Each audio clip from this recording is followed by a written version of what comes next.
کریم صلی اللہ تعالی علیہ وسلم نے فرمایا کہ میں نے خواب دیکھا ہے، کچھ لوگوں کو میں نے قمیضیں پہنے ہوئے دیکھا، کچھ کی قمیضیں ناف تک تھیں، کچھ کی پیٹ تک تھیں اور کچھ کی گھٹنوں تک تھیں۔ عمر میں نے تمہیں بھی دیکھا ہے،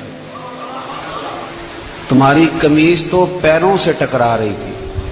تو حضرت عمر کہنے لگے حضور خواب کوئی دیکھتا ہے، تعبیر کوئی بتاتا ہے، پر یہاں کمال یہ ہے کہ خواب بھی آپ نے بتایا ہے، تعبیر بھی آپ ہی بتائیں گے۔ تو حضور پھر بتا دیں اس خواب کی تعبیر کیا ہے۔ تو حضور نے فرمایا تعبیر یہ ہے کہ کسی کا دین ناف تک، کسی کا گھٹنوں تک، کسی کا پیٹ تک، اور عمر تو سارا ہی دین میں لپٹا ہوا ہے، تو سارا ہی دیندار ہے، سارا ہی۔ حضرت عمر فاروق رضی اللہ تعالیٰ عنہ آئیڈیل ہیں، ایک ہیرو ہیں۔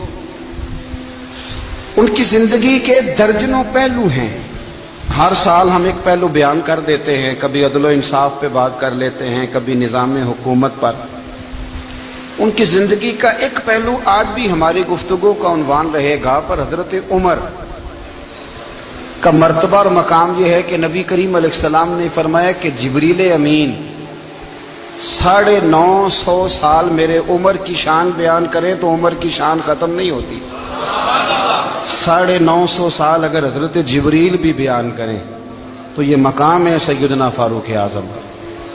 اللہ تبارک و تعالیٰ نے جس طرح سارے نبیوں میں شان حضور کو عطا فرمائی، اسی طرح تمام نبیوں کے حواریوں میں سب سے زیادہ شان حضور کے غلاموں کو عطا فرمائی۔ قرآن مجید میں اللہ کریم نے فرمایا یا ایھا الذین آمنوا قوا انفسکم واہلیکم نارا، فرمایا اے ایمان والو خود بھی جہنم کی آگ سے بچو اور اپنے گھر والوں کو بھی دوزخ کی آگ سے بچاؤ۔ خود بھی بچو اور اپنے گھر والوں کو بھی، کس کو جی؟ جی ہماری ساری نصیحتیں باہر والوں کے لیے۔ باہر ہمیں بہت بڑا لیکچر بھی دینا پڑے تو چلتا ہے، بہت بڑی داستان سرائی بھی کرنی پڑے تو چلتی ہے۔ سٹیٹس اور معیار یہ ہے کہ سارا کچھ باہر والوں کے لیے، اور گھر کے وہ پھول جن کی آبیاری بھی ہم نے کرنی تھی، کوئی جڑی بوٹیاں اور گائیں تو وہ کاٹنی بھی ہم نے خود تھی، دھوپ اور چھاؤں کا خیال بھی ہم نے رکھنا تھا، وہاں ہماری نظر نہیں ہوتی۔ پڑوسی کے بچے کیا کر رہے ہیں یہ سارا پتہ ہوتا ہے، اور میرے گھر میں کیا گل کھل رہے ہیں اس کی مجھے خبر نہیں ہوتی۔ حضرت عمر فاروق نے جب یہ آیت نازل ہوئی تو فوراً عرض کیا یا رسول اللہ صلی اللہ علیہ وسلم اس کا کیا مطلب ہے کہ خود بھی دوزخ کی آگ سے بچو اور اپنے گھر والوں کو بھی بچاؤ؟ تو نبی کریم علیہ السلام نے فرمایا عمر اس کا مطلب یہ ہے کہ جن چیزوں کا اللہ رسول تمہیں حکم دیتے ہیں تم اپنے گھر والوں کو ان چیزوں کا حکم دو، اور جن چیزوں سے اللہ رسول تمہیں منع کرتے ہیں تم اپنے گھر والوں کو بھی ان چیزوں سے منع کرو۔ حضرت عمر فاروق کی زندگی میں جو چیز آپ کو بہت زیادہ ملے گی نا وہ یہ ہے کہ آپ نے جتنا کڑا احتساب محاسبہ باہر والوں کا کیا ہے نا، اس سے زیادہ بڑھ کے اپنا اور اپنے گھر والوں کا کیا۔ یہ بڑا عجیب معاملہ ہے کہ ہم جتنے لوگ ہیں ہمارا معیار یہ ہے کہ سامنے والا غلط ہے اور میں ٹھیک، یعنی دوسرے کا بچہ گلی میں نظر آ جائے تو اس کی غلطیاں نکلنی شروع ہو جائیں گی، اور میرا بچہ سارا شہر گھوم آئے ایک ٹائر پہ موٹر سائیکل پہ تو ہم کہتے ہیں کہ ابھی بچہ ہے، انشاءاللہ سیانا ہو جائے گا۔ اگر ابا جی آج تک سیانے نہیں ہوئے کہ اس کو سمجھا لیں تو پھر بیٹے کا سیانا ہونا تو ہو سکتا ہے کہ وہ 60-70 سال لگ ہی جائیں۔ گھر کے اندر جب تک توجہ نہیں ہوتی، اور سب سے پہلے جب تک اپنی ذات پر توجہ نہیں ہوتی، تو والد کا جب تک کردار بچے نہیں دیکھتے جب تک اتنی دیر تک ان کا تبدیل ہونا ممکن نہیں ہوتا۔ حضرت عمر فاروق رضی اللہ تعالیٰ عنہ نا باہر والوں کا بھی بڑا سخت حساب کرتے تھے۔ بڑا ایک گورنر صاحب نے لباس بڑا شاندار پہننا شروع کر دیا تھا تو حضرت عمر نے اتروا کے نا تو انہیں ٹاٹ کا لباس پہنا کے تو اونٹ چرانے کی ڈیوٹی دے دی تھی، اتنا سخت احتساب کرتے۔ کسائی کی دکان پر بھی 1-2 گھنٹے کھڑے ہوتے تھے، جو آدمی مسلسل 2 دن گوشت خریدتا تھا نا فرماتے تھے اس کا ٹیکس بڑھا دو، لوگوں کو دال نہیں مل رہی اور یہ روز گوشت کھاتا ہے۔ حضرت فاروق اعظم اس کو جزیہ کہا جاتا تھا، یا کچھ اور معاملات ہوتے تھے بڑھا دیتے تھے۔ مسلسل جو 2 دن آدمی گوشت کھاتا تھا، فرماتے تھے مدینے میں غربت ہے، اگر یہ والا نظام تم کرو گے تو غریب لوگ کس کی طرف دیکھیں گے۔ لیکن اس سے زیادہ بڑھ کر جو ان کی زندگی کا معیار اور سٹیٹس تھا وہ یہ تھا کہ اپنے گھر کا خاص خیال رکھتے، خاص توجہ کرتے۔ ملک شام سے اور ایران سے کچھ لوگ آپ کی خدمت میں آئے تو وہاں سے کچھ کنیزیں بھی آئیں، ان کے بادشاہ پیغام لے کے۔ شاہ ایران کی کنیز کو ملکہ نے کہا کہ نا حضرت عمر کی زوجہ کو دیکھ کے آنا ذرا کس طرح کی۔ ہمارے ملک میں کیا کہتے ہیں؟ خاتون اول، جی خاتون، باقی سارے دووں میں خاتون اول، ذرا خاتون اول کو دیکھ کے آنا۔ تو وہ جب آئی نا گھر میں ملنے تو کہا کہ مجھے میری ملکہ نے کہا تھا کہ عمر کی زوجہ سے، اہلیہ سے ملاقات کر کے آنا۔ تو حضرت عمر کی اہلیہ نے نا ایک جوڑا کپڑوں کا دے دیا ملکہ کے لیے اور ایک خوشبو کی شیشی دے دی۔ اب جب وہ تحفے وہاں گئے تو اس ملکہ نے نا کچھ سونے کا سامان بھیجا، کچھ زیورات بھیجے، کچھ تحائف بھیجے۔ جب حضرت عمر کے گھر آئے نا وہ خادم لے کے آیا، اس نے کہا جی آپ کی اہلیہ نے تحفے بھیجے تھے، تو جواب میں شاہ ایران کی بیوی نے، یہاں جس ملک کا وہ سفیر تھا، انہوں نے بھی یہ بھیجے۔ تو حضرت عمر فاروق نا وہ تحفے لے کے گھر گئے تو جا کے کہنے لگے اپنی اہلیہ سے، یہ تو کب سے تحفے تحائف بھیجنے لگ گئی ہے، یہ کب سے نظام شروع ہو گیا؟ تو کہ حضور تحفہ دینا لینا تو ٹھیک ہے، سنت ہے، محبت بڑھتی ہے، تو یہ کوئی قباحت نہیں، اور میں نے اپنی ذاتی استعمال کے لیے جو چیزیں رکھی تھی وہ میں نے دی ہیں۔ تو حضرت عمر فاروق رضی اللہ تعالیٰ عنہ فرمانے لگے ہم نے کسی ملک کے ساتھ اور اس کے بادشاہ کے ساتھ ذاتی تعلق نہیں بنانا، تعلق جو بھی بنے گا رسول اللہ کے دین کی برکت سے بنے گا، ذاتی رشتے نہیں ہم نے قائم کرنے۔ ذاتی آپ کے ملک کی جو ایئر لائن جس کا ہر سال خسارے کا ڈنڈورا پیٹا جاتا ہے نا، وہ ہمارے بادشاہ صاحب اور صدر صاحب اگر غیر ملکیوں کو گھوڑا کبھی بھیجنا ہو نا، گھوڑا، تو پورا ایک جہاز گھوڑا لے کے تحفے میں جاتا ہے، پورا جہاز غریب قوم کا یہ سرمایہ، اور قوم بڑی بادشاہ ہے، لائنوں میں لگ کے ووٹ دیتی ہے۔ 2 کام ہمیشہ لائن میں لگ کے کرنے، ایک بل لائن میں لگ کے جمع کرانا ہے اور ایک ووٹ لائن میں لگ کے، تاکہ پھر پورے 5 سال لائن میں ہی لگے رہیں۔ مرضی سے آپ ووٹ دینا، پر جو بات درست ہے اس کو سنو۔ حضرت عمر فاروق رضی اللہ تعالیٰ عنہ نے اپنی اہلیہ سے پوچھا کتنے کا تھا وہ تیرا جوڑا اور خوشبو کی شیشی؟ انہوں نے کہا 3 دینار کی۔ فرمایا یہ 3 دینار تیرے اور باقی جو تحفے آئے ہیں وہ تو خود کہہ، کیونکہ اس نے تیرے نام بھیجے ہیں، تو کہہ کہ میں مال غنیمت میں دیتی ہوں، تو کہہ میں مسلمانوں کو کہہ۔ تو زوجہ ہنس پڑی، کہنے لگی میں نہ بھی کہوں تو مجھے کہنا تو پڑے گا ہی، کہنا تو میں نے ہے ہی، کیونکہ سامنے عمر فاروق ہیں، لہذا فرمایا کہہ دیتی ہوں میں نے دیا خزانے کو۔ حضرت عمر نے جمع کرا لیا۔ میں یہ کیا بات ہے، میرے گھر والے جو مرضی کریں، ان کا معیار زندگی جس طرح کا مرضی ہو۔ اور حضرت عمر ایک جملہ کہا کرتے تھے، اللہ کرے کہ یہ باتیں اس دور حاضر میں ہماری سمجھ میں آئیں۔ حضرت عمر فاروق رضی اللہ تعالیٰ عنہ اپنے بچوں کو فرمایا کرتے تھے کہ بہت آدمی کو بھوک لگی ہو نا، اور پھر اس کی پسند کا کھانا پکا ہو، جتنے شوق سے وہ اس کھانے کو دیکھتا ہے نا، فرمایا اس طرح پوری قوم اپنے بادشاہوں کے خاندان کو دیکھتی ہے، اس تیزی کے ساتھ دیکھتے ہیں کہ ان کے گھر میں کیا ہو رہا ہے، ان کا معیار زندگی کیا ہے، ان کا سٹیٹس کیا ہے۔ سیدنا فاروق اعظم رضی اللہ تعالی عنہ نے اپنے گھر کے اندر اپنے بچوں، آپ کے بچے دونوں کاروبار کے لیے مصر گئے تو وہاں کے گورنر صاحب نے لوگوں سے، ایک بہت بڑا قافلہ گیا مدینے سے مصر تجارت کے لیے، جاتے ہیں نا آج بھی قافلے کئی ملکوں میں، تو یہ گئے تجارت کے لیے۔ تو حضرت عبداللہ ابن عمر، حضرت عبید اللہ ابن عمر، حضرت عمر کے دونوں بیٹے گئے۔ جناب عمر فاروق کے بچے جب وہاں پہنچے تو مصر کے گورنر نے نا لوگوں کو تعارف کرایا کہ یہ عمر فاروق کے بیٹے ہیں، یہ حضرت یہ چودھری کے بیٹے کو کون بتاتا ہے کہ تو چودھری کا بیٹا ہے؟ باہر والے بتاتے ہیں، گھر والے جی۔ اور سیٹھ صاحب کے بیٹے کو کون بتاتا ہے کہ تو سیٹھ صاحب کا بیٹا ہے؟ اور مالک کو کون بتاتا ہے کہ تو مالک کا بیٹا ہے اور یہ کرایہ دار ہے؟ یہ کون بتاتا ہے؟ یہ سوچ ہم دیتے ہیں بچوں کو، چودھری اور کمی کی سوچ، امیر اور غریب کی سوچ، مالک اور کرایہ دار کی سوچ، گھر کے مالک کی اور کام کرنے والے کی سوچ، یہ ہم دیتے ہیں۔ یاد رکھنا یہ ہم دیتے ہیں، یہ ہمارا مزاج ہے، یہ باہر سے نہیں آتی۔ تو کوئی شہزادہ ہے، تو سیٹھ ہے، تو نواب ہے، یہ سوچ باہر سے نہیں آتی، یہ اماں سوچ دیتی ہے، اماں، یہ ابا سوچ دیتا ہے۔ اور پھر جب تباہی اترتی ہے تو اس کے ذمہ دار بھی باہر والے نہیں ہوتے، گھر والے ہوتے ہیں، گھر والے۔ ہمارے بچوں کی طبیعتوں پر زیادہ نقش باہر والوں کا نہیں ہوتا، گھر والوں کا ہوتا ہے، یاد رکھیے گا۔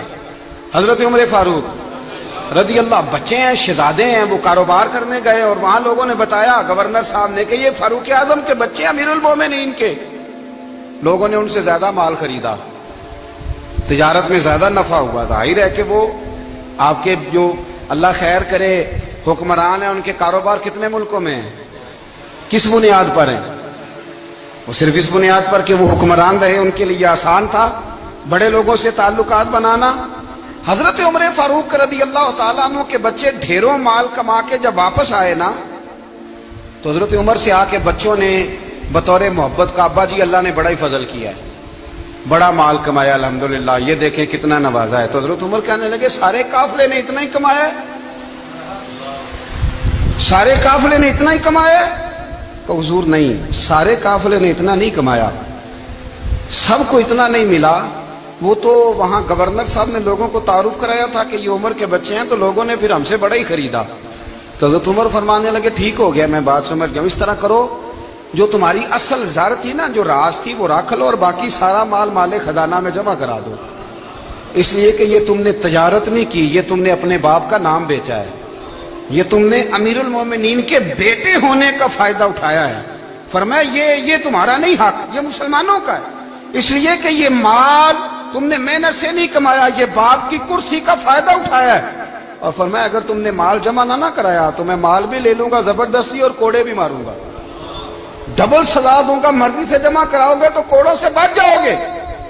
بڑے بیٹے نے تو جمع کرا دیا، تو چھوٹا تھوڑا پریشان ہوا، تو حضرت عبداللہ ابن عمر چھوٹے کا ماتھا چوم کے کہنے لگے بیٹے چپ کر کے جمع کرا، یہاں بھی فخر کر کے ہم عمر کے بیٹے ہیں، اور قیامت میں بھی فخر کریں گے کہ ہم فاروق اعظم کے بیٹے ہیں۔ یہاں بھی ناز کریں گے اور وہاں بھی ناز کریں گے کہ عمر کے بچے ہیں۔ ہمارے باپ نے خود بھی حلال ہی کھایا ہے، اور جب ہماری کمانے کی باری آئی ہے تو ہمیں حکم بھی حلال کھانے کا دیا۔ بھائی ہمارا مزاج نہیں۔ بچہ جب لے کے آتا ہے 2 لاکھ روپیہ تو کبھی پوچھے کہاں سے آیا ہے؟ جب وہ پہلے دن غلط دوستوں کے پاس جا کے بیٹھتا ہے تو کبھی نکالا ہے گھر سے اسے؟ یہ بہت سارے خمیازے ہمیں اس لیے بھگتنے پڑتے ہیں کہ ہم ابتدا میں سوراخ بند نہیں کرتے، جب اس میں شگاف پڑ جاتا ہے، سیلاب آتا ہے تو ہمیں ہوش آتی ہے۔ حضرت عمر نے اپنے گھر میں نگرانی رکھی، کڑی نگرانی، زیادہ نماز گھر میں پڑھتے تھے حضرت عمر، نفلی نمازیں زیادہ کیوں بلا؟ بھائی یاد رکھیں کہ آپ نے اگر سجدہ کرنا ہے تو بچہ لیٹ جائے گا، وہ اسے پتا کوئی نہیں سجدہ کیا ہے، لیکن جب گھر میں کبھی قرآن ابا جی کھول لینا، جب ابا جی کا موڈ بن جائے نا لیکچر دینے کا، وہ گھر میں شروع ہو جاتے ہیں، کہتے ہیں آپ لوگ نماز نہیں پڑھتے اس لیے میرے کاروبار میں برکت کوئی نہیں، تم سویرے قرآن پاک نہیں کھولتے تو میں تباہ ہو گیا۔ تو میاں آپ نے کب گھر میں قرآن پاک کھولا تھا؟ آپ نے کب نماز پڑھی؟ آپ نے کب گھر کے اندر اللہ رسول کا ذکر کیا تھا؟ آپ نے کب حدیث چھیڑی؟ آپ نے بھی تو گھر کے اندر جب بھی آپ آئے ہیں تو آپ نے وہی کچھ کیا جو دنیا دار کرتے ہیں۔ آپ بھی تو اپنا موبائل لے کے الگ کونے میں بیٹھ گئے، آپ نے بھی تو کہا ہے کہ اب تمہارے چینل ختم، اب میری مرضی والا چلے گا۔ تو جو آپ نے کیا ہے بچے بھی وہی کام کریں گے۔ آپ نے بھی گپ شپ لگائی ہے تو وہ بھی لگا رہے ہیں۔ یہ سمجھ لیں جو کام آپ کریں گے آپ اپنے بچوں کی سیرت میں اس کا جلوہ دیکھ لیں گے۔ بڑی پکی سی بات ہے کہ آپ کو بچے کی عادتیں دیکھ کے سمجھ آ جائے گی کہ میں بھی یہی کرتا تھا اور یہ بھی۔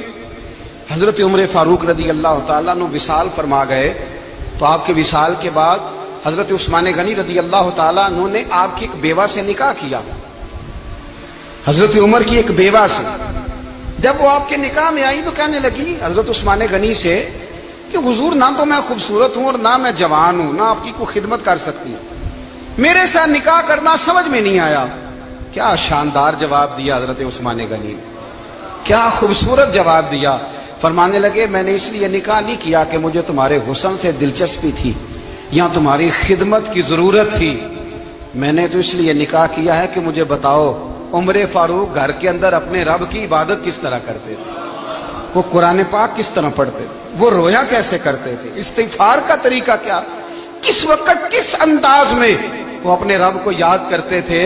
اس لیے کہ عمر کئی دفعہ گھر سے آتا تھا تو میں اس کے چہرے پر نور دیکھا کرتا تھا، میں روشنی دیکھتا تھا، ایک معیار دیکھتا تھا. نکاح اس لیے کیا ہے کہ مجھے عمر کی جو گھر کے اندر کی عبادت ہے اس سے آگاہ کرو، تاکہ عثمان غنی بھی چاہتے ہیں اس طرح کے عمل کرو جس طرح کہ عمر فاروق کر کے گئے. بھائی جب تک ہم اپنے گھر میں وہ توجہ نہیں دیں گے، وہ مزاج دیکھیں نا، ہمارے گھروں میں جب نقشہ پاس ہوتا ہے تو ٹی وی لان بھی اس میں ہوتا ہے، ڈرائنگ روم بھی ہوتا ہے، نماز کی جگہ بھی ہوتی ہے نقشے میں. صحابہ جب گھر بناتے تھے تو ایک مسجد بیت کا نقشہ پاس کرتے تھے، ذہن میں رکھتے تھے کہ یہ کونا نماز کے لیے، وہاں جوتے لے کے کوئی نہیں جائے گا، وہاں نماز پڑھی جاتی تھی، عورتیں وہاں اعتکاف کرتی تھی. ٹی وی لان تو آ گیا ہے، اور گھر کے اندر ٹی وی رکھنے کے لیے تو ایک کمرہ الگ سے بنا دیا گیا ہے. اور اب جو نئے نقشے پاس ہو رہے ہیں اس کے اندر گھروں کے اندر جگہ بنائی گئی ہے جہاں کمپیوٹر رکھے جائیں، اور بچوں کے لیے وائرنگ ہوگی نیچے تاکہ انہیں کوئی مشکل درپیش نہ ہو. یہ ساری چیزیں ہم نے نہانے کے لیے گھروں کے اندر اتنے اتنے بڑے واش روم بنائے ہیں کہ لگتا یہ ہے کہ سوائے نہانے کے اور کام ہی نہیں کوئی گھر میں ہوگا. ہر چیز آ گئی، پر اللہ کرے کوئی تفسیر بھی ٹیبل پہ پڑی نظر آئے، کوئی حدیث کی کتاب بھی ٹیبل پہ پڑی نظر آئے. اللہ کرے کہ جس طرح ابا لطیفہ سن کے آتا ہے تو جب تک سنا نہ لے اسے ہضم نہیں ہوتا. اللہ کرے کہ وہ جمعے میں بیان سن کے جائے تو اس کا بھی دل کرے میں اپنے بچوں کو سناؤں. وہ نبی پاک کی کوئی حدیث کہیں سے سنے تو گھر جا کے سنائے. جب تک یہ معیار نہیں بنتا، آپ کیسے توقع کرتے ہیں کہ گھر کے اندر اللہ کی رحمتیں نازل ہوں گی؟ آپ یہ کیسے توقع کرتے ہیں کہ گھر کے اندر وہ معیار اور وہ مزاج بنے گا؟ حضرت عمر فاروق نے ذاتی زندگی پر جو توجہ دی، گھر والوں کے معیار پر جو توجہ دی حضرت عمر فاروق رضی اللہ تعالیٰ عنہ نے، وہ بھی بڑی دیدنی ہے. حضرت ابو موسیٰ اشعری کو نا آپ نے وزیر خزانہ بنایا، وزیر خزانہ. تو حضرت ابو موسیٰ اشعری کہتے ہیں کہ حضرت عمر کو شیخ خزانے میں رہنے تو دیتے نہیں تھے. ایک دن میں صفائی کر رہا تھا اس کمرے کی جس میں خزانہ رہتا تھا. ہمارے تو ملک میں جو جاتا ہے وہ صفائی کر کے ہی جاتا ہے، اللہ خیر کرے. اور خیر معیار بدلتا ہے. جو پچھلی حکومت ہوتی ہے وہ قرضہ اٹھاتی ہے، وہ باہر سے جاتی ہے تو قرضہ لے کے آتی، اور جو نہیں آتی ہے وہ کہتی ہے ہمیں پیکج مل گیا ہے. وہ قرضہ نہیں اٹھاتے، ان کو کیا ملتا ہے؟ یعنی پچھلی نے قرضہ لیا تھا اور ہم نے، واہ جی واہ کیا خوبصورت انداز ہے. اس کا نام بدل کے نا، انہوں نے قرضہ لیا تھا اور ہم نے، میں کہا بڑے شاندار سیانے بندے ہو گئی. اور اللہ تعالیٰ خیر فرمائے، ہمارے جو بڑے شاندار قسم کے دوست ہیں نا، شاندار، جن کا ادب سے نام لیتے ہیں، وہ عرب کے بادشاہ ہیں. ہم تو عرب خالی کہتے بھی نہیں، عرب شریف کہتے ہیں، عرب شریف. انہوں نے پتہ کیا کیا ہے؟ انہوں نے اس طرح کیا ہے کہ جو کشمیریوں کا قاتل تھا نا اس کے گلے میں میڈل ڈال دیا. یہی کام وہ کرتے رہتے. انہوں نے پہلے انہیں بلا کے مندر بھی بنوائے تھے، ہمیں کوئی شکوہ نہیں، ان کی زمین ہے، اللہ تعالیٰ توفیق عطا کرنے والا ہے. پر خیال یہ تھا کہ چلو کشمیریوں کے زخموں پر نمک نہ چھڑکتے، 2 مہینے انتظار کر لیتے، کچھ حالات سنور جاتے، کچھ تھوڑا انتظار. ہیں ہمارے دوست، ہمارے وزیر اعظم صاحب جب جاتے ہیں تو وہ پھولوں کا ہار ڈالتے ہیں ہمارے دوست. لیکن انہیں وہ حدیث یاد نہیں کہ نبی پاک علیہ السلام نے فرمایا جب میرے مومن کو تکلیف ہوتی ہے تو مجھے بھی گنبد خضرا میں تکلیف ہوتی ہے. انہیں نہ کشمیریوں کا خون یاد نہیں آیا، انہیں برہان بانی کی کٹی ہوئی لاش یاد نہیں آئی، انہیں 30,000 بیوہ عورتیں 30,000 بیوہ عورتیں یاد نہیں آئی، 30,000 بیوہ عورتیں جن کے سواگ اجڑ گئے، اور انہیں 1.25 لاکھ یتیم بچہ یاد نہیں آیا جو یتیمی کی زندگی گزار رہا ہے. اور اس کے باوجود بہت بڑے ذمہ دار ہے وہ. مجھے پڑھ لینے دو آج احمد فراز کا شعر. وہ ہمارے مکتب کوئی ایسا نہیں کہ وہ مولوی تھا، وہ غیر جانبدار تھا، پر مجھے آج پڑھ لینے دو اس کا شعر. ایک کلیجے کا درد ہے، پڑھ لینے دو. اس نے کہا تھا کہ پڑھتا ہوں تو کہتی ہے یہ خالق کی کتاب ہے، مثل یہودی یہ سعودی بھی عذاب، اس قوم کے بارے میں کیا لکھوں فراز، کعبے کی کمائی سے جو پیتے ہیں شراب، کعبے کی کمائی سے جو پیتے ہیں شراب، اس قوم کے بارے میں کیا لکھوں فراز. کہ کعبے کی کمائی سے جو پیتے ہیں شراب. میں خیال نہیں آیا تمہارا صرف دین یہ ہے کہ قبریں گرا دو، مزارات گرا دو فقط یہ دین ہے؟ کوئی نبی پاک کے روزے کی طرف منہ کرے تو اسے مشرک کہو، یہ دین ہے؟ اس کا نام مذہب رکھا تم نے؟ مذہب تو اس کا نام ہے کہ جو رسول اللہ کا نام لینے والا ہے وہ ہمارا یار ہے، اور جو نبی پاک کا نام لینے والا نہیں ہمارا اس سے کوئی تعلق، یہ دین ہے۔ حضرت عمر فاروق کی سیرت سنا رہا ہوں، حضرت عمر کی۔ حضرت ابو موسیٰ اشعری نے ایک عیسائی کو منشی رکھا تھا، اکاؤنٹ آفیسر حضرت ابو موسیٰ اشعری نے۔ تو حضرت عمر فاروق بول پڑے، کہنے لگے تمہیں مسلمان کوئی نہیں ملا تھا؟ کلمہ گو نہیں تمہیں نظر آئے؟ کشمیریوں کی لاشیں نظر نہیں آتی؟ ان کا خون بہ رہا ہے، تباہی اتر رہی ہے، اور تم قاتل کو گولڈ میڈل پہنا رہے ہو؟ اور یاد رکھنا، جب مسلمانوں کی بچیاں روندی جاتی ہوں نا تو پھر اسلام امن کا درس نہیں دیتا، پھر اسلام جہاد کی بات کرتا ہے، پھر اسلام جہاد کی بات کرتا ہے، جہاد کی۔ وہ قومیں غیرت مند نہیں ہوتی کہ جن کے گھروں میں آگ لگی ہو اور وہ غیروں کو ہار پہناتی پھرے۔ اللہ کا کچھ خوف کرو، زندگی مختصر ہے، دبئی میں کتنے رہے اور کتنے چلے گئے۔ خدا را کچھ، خدا تم سے اچھے تو وہ نیو یارک کے رائٹر ہیں جو کم از کم اپنے کالموں میں کشمیر کی بات کرتے ہیں، تم سے اچھا برطانیہ کا وہ شخص ہے جو کم از کم BBC لندن پہ رپورٹ جاری کرتا ہے تو کہتا ہے کشمیر پہ ظلم ہو رہا ہے، تم سے تو وہ اچھے رہ گئے۔ تم نے بات کرنا تو دور کی بات، تم نے دشمنوں کے گلے میں ہار پہنانے شروع کر دیے۔ کل جب پوچھیں گے بلا کے تم کو اپنے سامنے، کیا جواب جرم دو گے تم خدا کے سامنے؟ بڑی تکلیف ہوئی، بڑی تکلیف ہوئی۔ وہ نا منصور حلاج کو پھانسی دی جا رہی تھی تو حضرت جنید بغدادی بھی آ کے دیکھنے لگے، تو منصور حلاج کہنے لگے بابا سارا زمانہ دیکھے پر تو نہ دیکھ، سارا زمانہ تماشا دیکھے انہیں تو پتا کوئی نہیں نا، تو نہ دیکھ۔ عرب شریف والو، ٹرمپ اسے انعام دیتا تو تکلیف کوئی نہیں تھی، ملکہ وکٹوریا اسے انعام دیتی تو تکلیف کوئی نہیں تھی، پر تم تو نہ ایسا کرتے، تم تو اپنے تھے، تم تو کلمہ گو تھے، تم تو یہ ظلم نہ کرتے، تم تو یہ حرکت نہ کرتے، میں کہتا ہوں ٹھہر ہی جاتے۔ جانا نہیں دنیا سے، اللہ کے حضور حاضر نہیں ہونا۔ جب رسول اللہ قبر میں آئیں گے تو کیا جواب دو گے؟ خدا را، حضور نے فرمایا تھا گناہ روک نہیں سکتے تو دل میں ہی برا جان لو۔ ذالک اضعف الایمان، یہ کمزور ایمان ہے، کم از کم اتنی حد تک تو آ جاؤ، دشمن سے گلے تو نہ ملو۔ خدا را سمجھیں، ہمارا پہلا تعارف یہ ہے کہ ہم رسول اللہ کے غلام ہیں۔ اقبال نے کہا تھا وطن کا بت نہ بنانا، وطن کو بت نہ بنانا۔ اقبال کہنے لگے ان تازہ خداؤں میں بڑا سب سے وطن ہے، جو پیرہن اس کا ہے وہ مذہب کا کفن ہے، اس لیے کہ بازو تیرا توحید کی قوت سے قوی ہے، اسلام تیرا دیس ہے، اسلام تیرا دیس ہے، کیونکہ تو مصطفی ہے، تو نبی پاک والا ہے، مصطفیٰ والا، اسلام تیرا دیس ہے، تو مصطفی ہے۔ امریکہ میں جو مسلمان رہتا ہے ہمارا بھائی ہے، اور پاکستان میں جو مرزائی رہتا ہے اس سے ہمارا کوئی تعلق نہیں ہے۔ حضرت عثمان غنی نے اپنے چچا کے بیٹے سے کہا تھا کہ تو کلمہ نہیں پڑھتا تو تیرا میرا رشتہ کوئی نہیں۔ بلال حبش سے آیا ہے پر میرے نبی کا غلام ہے تو سگے بھائیوں سے بھی آگے ہے۔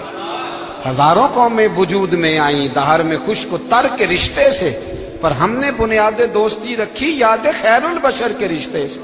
اپنی ملت پر قیاس اقوام مغرب سے نہ کر، خاص ہے ترکیب میں قوم رسول ہاشم، کچھ خیال کرے۔ پہلا تعارف دین ہے، اگر دین نہیں تو پھر کسی وطن کی کوئی ضرورت، اس لیے کہ پاکستان کا تصور اقبال نے پیش کیا نا، تو اقبال کہنے لگے ان تازہ خداؤں میں بڑا سب سے وطن ہے جس کو تم بت بنا کے پوجتے ہو۔ ہمارا وطن تو ہمیں جان سے زیادہ پیارا ہے، پر پہلے پاکستان نہیں، پہلے اسلام، پہلے اسلام تیرا دیس ہے، تو مصطفی ہے۔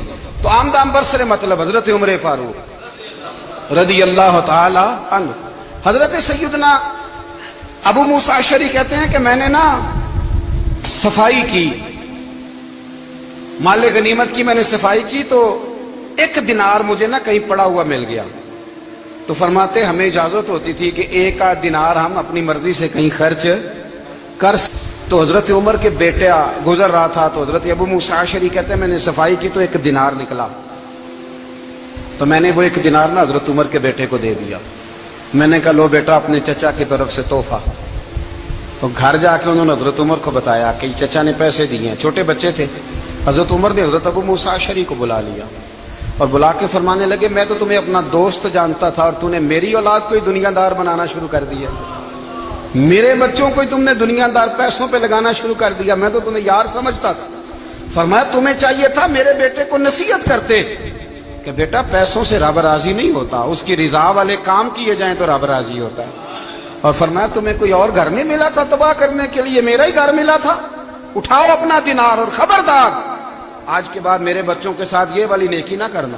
اور ہمارا کیا سٹیٹس ہے؟ دوستی ہے اس سے جو تحفے زیادہ دے، جو بچوں کو خراب کرنے میں مدد زیادہ کرے، اس کے ساتھ یہ رہنا۔ حضرت عمر نے گھر پہ اور سب سے بڑھ کر اپنی ذات پہ توجہ کی۔ حضرت ابو مالک رضی اللہ تعالیٰ عنہ کہتے ہیں میں عمر کے پیچھے پیچھے ایک باغ میں گیا، اکثر اس باغ میں جایا کرتے تھے، اور عمر جا کے نا تو درخت کے نیچے بیٹھ گئے اور فرمانے لگے وہ امیر المومنین اللہ سے ڈر جا، ورنہ جس رب نے حکومت دی ہے وہ عذاب بھی بڑھا دے گا، ڈر جا رب سے۔